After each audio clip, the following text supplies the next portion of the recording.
coaching, just the whole nine. I mean, you can't really just pick one thing. You know, they're well coached. You can tell they're playing together. Like Nick said, nobody's worrying about their shots. They're getting their shots on the floor of the offense, ain't forcing anything, and they're letting Al Horford be their leader. And that's what's great about it. Everybody's respected on that team. Nobody's better than the other, and that's how you win games. That's how you have a winning organization, when everybody puts their personal game aside and plan for the team and the organization. And you got to credit that to the coach, but also to the players. Yeah, we know they're well coached. We know they're going to play great defense. But the thing that surprised everyone, the reason why they're ahead, is because their offense haven't improved. Second half of the season, since the All-Star break, they had a number of injuries. All we did was talk about Cleveland and their injuries and lack of continuity, the lack of minutes that the starting five had spent on the court. But Boston had a similar problem. They had a bunch of injuries late. They had a bunch of lineup changes. They didn't know who was going to be their primary scorers. They didn't see Jaylen Brown and them being able to take over quarters and parts of game. Him and Tatum, like, they didn't see this. Rozier being a legitimate starting guard. So the good defense now is coupled with an offense that's figured it out. They play a lot better at home. Yeah. So now they just need one game on the road. But that's how they have gotten this 2-0 lead. Great defense coupled with their extended season. Their offense has gotten a lot better, and you see that in their top three scorers, all of them averaging 6, 5, and 3 more points than they did during the regular season. And typically when a team loses its superstar, that hurts you because you don't have that superstar, but also because the guy replacing him, there's a reason he's not a starter. Because of the way the Celtics supercharged the rebuild via the heist trade with Brooklyn, and because of some very savvy moves aside from that Danny Ainge has made, you look at who they're playing. Number 3 overall pick, Al Horford. Number 3 overall pick, Jaylen Brown. Number 3 overall pick, Jason Tatum. Number 6 overall pick, Marcus Morris. Lottery pick, or I'm sorry, number 6 overall pick, Marcus Smart. Yeah. Lottery pick, Marcus Morris. And just out of the lottery, Terry Rozier. These are all guys who, when they came into the league, aside from Rozier really, were very highly regarded. So, and then you add the fact that Tatum now, I know he's a rookie, kind of. He's going to end up playing the 5th most minutes of any rookie in the playoffs in the history of the league after playing 80 games this regular season. And one thing they're benefiting from, they're playing against the oldest team left in the playoffs in the Cavs. And you can see it. They're more powerful, and they got more speed than the Cavs. So they can break them down. Jaylen and Tatum, the reason why they're not afraid is, look who they're going against offensively. Besides when LeBron switched on them, Kyle Korver, J.R. Smith, like, these young players are excited and playing with a bunch of confidence. Yeah, and then you got to credit that to the coach, you know, to be in this moment, to have these young guys, even like the non-starters coming in and playing with confidence. You have to credit that to the coach, because a lot of times when you lose your star, the confidence of the team goes down. The other guys that's playing, like you said, you got a guy that's coming off the bench star. We're not confident in him. We need our other guy. The confidence just goes down. The coach did a great job of keeping everybody confident from the first guy to the 15th guy. And like I said again, playing together and playing for each other makes a big difference. Look, the Celtics are in a good position right now. You know this. Teams that are up 2-0 in the playoffs in NBA history go on to win like 95% of the time, and yet there seems to be such a discrepancy between the way the Celtics team plays at home and the way they play on the road.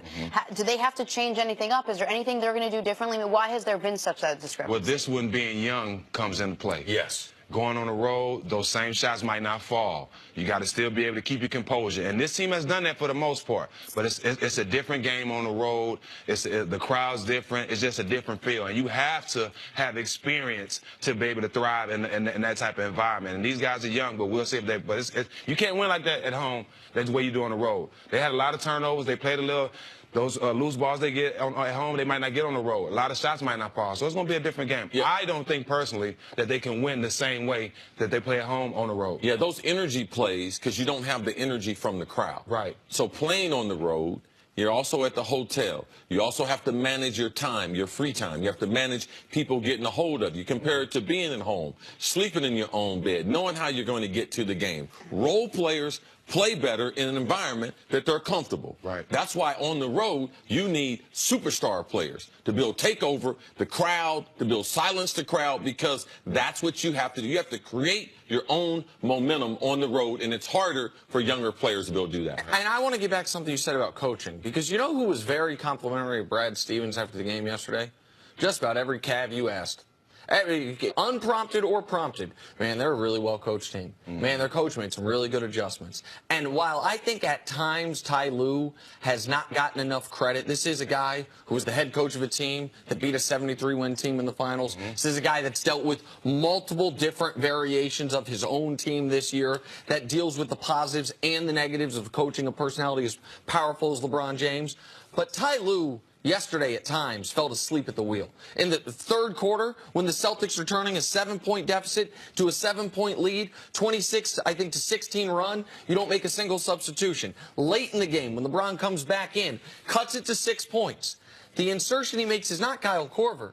It's JR, who was 0 for 6 in that basketball game. What does JR promptly do? Pays him back by taking a terrible shot, then committing a flagrant foul the next time down the court. Now it's 10 points, and the game is effectively over. He decided Larry Nance, who hadn't played all postseason, basically. He's going to be your second man off the bench without any real rationale there. I thought, he also said afterwards that he got outdueled almost. Like, they were more aggressive. He said, I'm sorry, they were just a lot more aggressive. They were way more physical than we were. He just said that flat out. Yeah, that's not a coach thing. That's a player and attitude thing. That's not the coach's responsibility. That's a shot at the players. Honestly, because when the coach in the press conference said that they play more physical than us, that's his way of saying we have to get more physical and we have to be the hit first team.